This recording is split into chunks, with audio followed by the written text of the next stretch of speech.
ಪ್ರತಿ ತಿಂಗಳು ಪಿಂಚಣಿ ಹಣವನ್ನು ಪಡಿತಕ್ಕಂತಹ ಪಿಂಚಣಿದಾರರಿಗೆ ಏಪ್ರಿಲ್ ತಿಂಗಳ ಪಿಂಚಣಿ ಹಣಕ್ಕೆ ಸಂಬಂಧಪಟ್ಟಂತೆ ಈಗ ಒಂದು ಇಂಪಾರ್ಟೆಂಟ್ ಇನ್ಫಾರ್ಮೇಷನ್ ಆದರೆ ಬಂದಿದೆ. ಸೊ ಬನ್ನಿ ಅದರ ಬಗ್ಗೆ ನಾವು ಈ ವಿಡಿಯೋದಲ್ಲಿ ಮಾಹಿತಿಯನ್ನು ತಿಳ್ಕೊತಾ ಹೋಗೋಣ.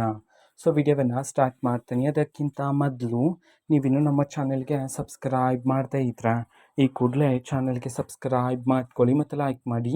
ಸೊ ಈಗ ನಾವು ಇನ್ಫಾರ್ಮೇಷನನ್ನು ತಿಳ್ಕೊತಾ ಹೋಗೋಣ. ಸೊ ನೋಡಿ, ಇವತ್ತು ಅಂತಂದರೆ ದಿನಾಂಕ 15/4/2026 ಇವತ್ತು ಪಿಂಚಣಿದಾರರಿಗೆ ಏಪ್ರಿಲ್ ತಿಂಗಳ ಪಿಂಚಣಿ ಹಣವನ್ನು ಬಿಡುಗಡೆ ಮಾಡೋದಕ್ಕೆ ಸಂಬಂಧಪಟ್ಟಂತೆ ಈಗ ಮಾಹಿತಿಯನ್ನು ತಿಳಿಸಿರ್ತಕ್ಕಂಥದ್ದು.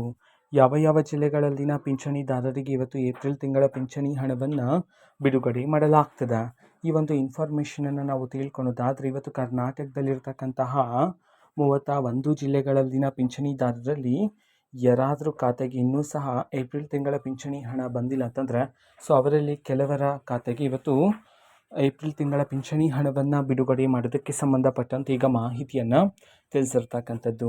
ಓಕೆನಾ. ಸೊ ಇದು ಇವತ್ತಿನ ಒಂದು ವಿಡಿಯೋ. ಇದೇ ರೀತಿ ಇನ್ನು ಹಲವಾರು ಯೋಜನೆಗಳಿಗೆ ಸಂಬಂಧಪಟ್ಟಂತೆ ಮಾಹಿತಿ ಬಂದ ನಂತರ ಆದಷ್ಟು ಬೇಗ ನಾನು ನಿಮಗೆ ಇನ್ಫಾರ್ಮೇಷನನ್ನು ತಿಳಿಸ್ತೀನಿ. ಅದಕ್ಕೋಸ್ಕರ ಚಾನೆಲ್ಗೆ ಸಬ್ಸ್ಕ್ರೈಬ್ ಮಾಡ್ಕೊಳ್ಳಿ. ಮತ್ತೀಗ ನಾವು ಫೇಸ್ಬುಕ್ಕಲ್ಲೂ ಸಹ ಈಗ ವಿಡಿಯೋಸ್ಗಳನ್ನು ಅಪ್ಲೋಡ್ ಮಾಡ್ತಿದ್ದೀವಿ. ಫೇಸ್ಬುಕ್ ಚಾನೆಲ್ ಲಿಂಕನ್ನು ಡಿಸ್ಕ್ರಿಪ್ಷನ್ ಬಾಕ್ಸಲ್ಲಿ ಕೊಟ್ಟಿರ್ತಾನೆ, ಕ್ಲಿಕ್ ಮಾಡಿಬಿಟ್ಟು ಫಾಲೋ ಮಾಡಿ. ಓಕೆನಾ. So thank you, bye.